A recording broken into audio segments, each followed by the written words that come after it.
In my first 16 months, I did 24 transactions. I've only been doing real estate for about 2 years, and I want to help new real estate agents succeed straight out of the gate. Let's get it. My name is Sean Slaughter, real estate agent and investor, and today I want to help new real estate agents think like entrepreneurs. In June 30th of 2020, I received my real estate license, and I closed my first transaction September 11th, 2020. I was a full-time teacher that year, and from September to December of 2020, I closed 5 transactions.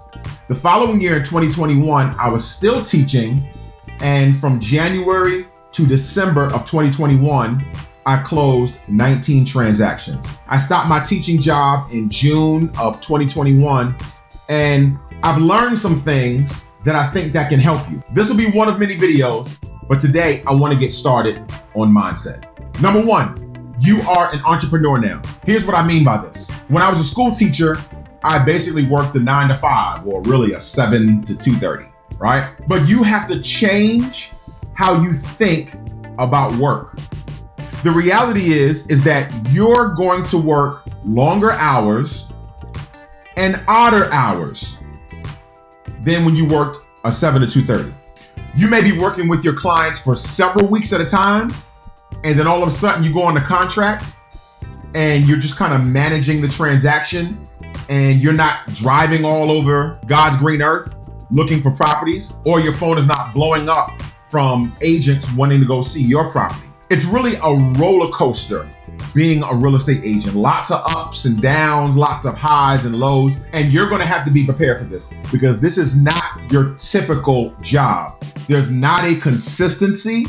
Even if you build consistency and build a schedule and do all the things that I love talking about, there's still going to be the up and downs of doing real estate. And honestly, this is what I love about doing real estate. I love that there is an inconsistency to it. I love that you're meeting different people, you're seeing different houses. Every transaction has a life of its own.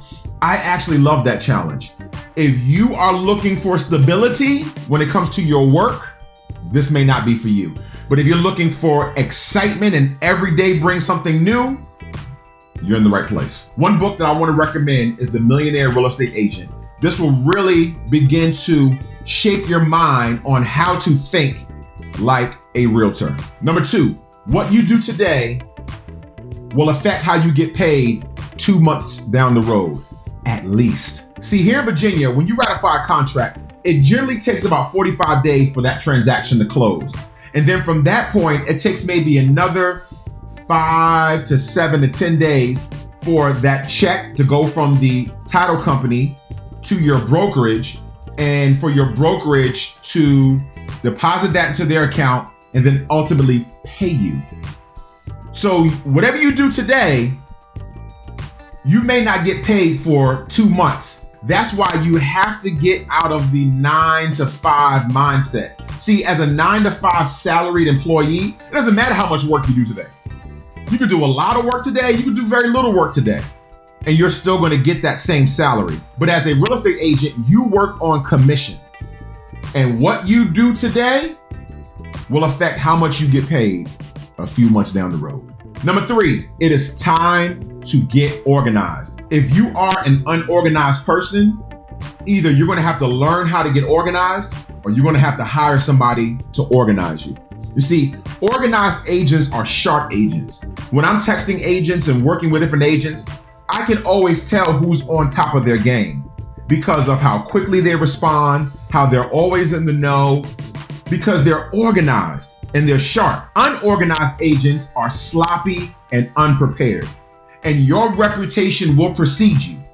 Did you know that if you're an agent that's a sloppy agent, you may submit an offer for a listing for your client that is better than another offer, but that listing agent may prefer to choose the other agent over you because they know that that other agent will get that contract to close. Because it doesn't matter about the offer. It matters, can you close on that offer?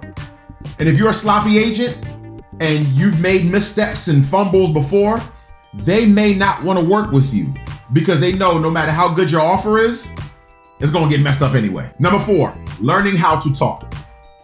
Now, as a real estate agent, I'm constantly negotiating and I'm solving problems.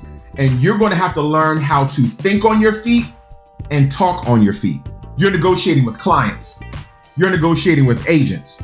Words are powerful, and your initial interactions with your clients, particularly how you speak, your clients will make a decision on if they think that you're capable or not, basically on how you speak and the information that you have. I think one great book that helped me to speak in a more positive and forward-thinking way versus a negative, defeating way is a book called Exactly What to Say. It is a fantastic book. I love reading scripts, but scripts that you can create on your own work best. And this book actually gives you key words to start your script with so that you can create something that sounds more natural to you. And so that when you're talking to clients, talking to agents, and so on and so forth, you know exactly what to say, and it can be positive and forward thinking and keep that transaction moving forward. Number 5, get a mentor. Vanessa, a mentor that literally changed my life because she walked me through from my first client. Remember, I got my license in June, and then 2 months later, I closed my first transaction, which was a listing. I had no idea what I was doing because, as many of you know, real estate school deals with kind of the law of real estate. It doesn't really deal with the people part of real estate, the marketing part of real estate. And Vanessa was my lifeline. As a matter of fact, I was super annoying, not because I'm an annoying person, I don't think, but because I would always text her, I would always call her, and she sped up my education, literally sped up my education. Without her, I would not have learned as much as I did in those first 4 to 5 months. It'll probably take me a year to learn what I learned in 4 or 5 months from her. So when you're choosing a brokerage as an agent, you want to have a mentor, A, that you like, you get along with, and B, that is going to be a coach and teach you. And don't mind getting text on a Sunday at 3 p.m. saying, hey, I have to write an offer. How do I word this? That is the most important thing. As a matter of fact, even though the brokerage will offer classes, contract classes, different things like that, which I think is fantastic, I think a mentor is more valuable than that. That's how highly I think of having a really, really good mentor. So you have to have a mentor to guide you through at least your first 5 to 7 transactions. That's pretty much it. I am going to follow this up. This will be a multi-part series. It'll be the 24 and 16. I did 24 transactions in 16 months. It'll be the 24 and 16 series. And new agents, I'm really going to try to help walk you through a couple of things that I was cloudy on and I really didn't understand. I'm going to help walk you through those pieces so that you're not left in the dark. Please make sure you like, subscribe, karate chop that bell. I appreciate you. I believe in you. This is the House of Motivation, the place where inspiration lives. Peace.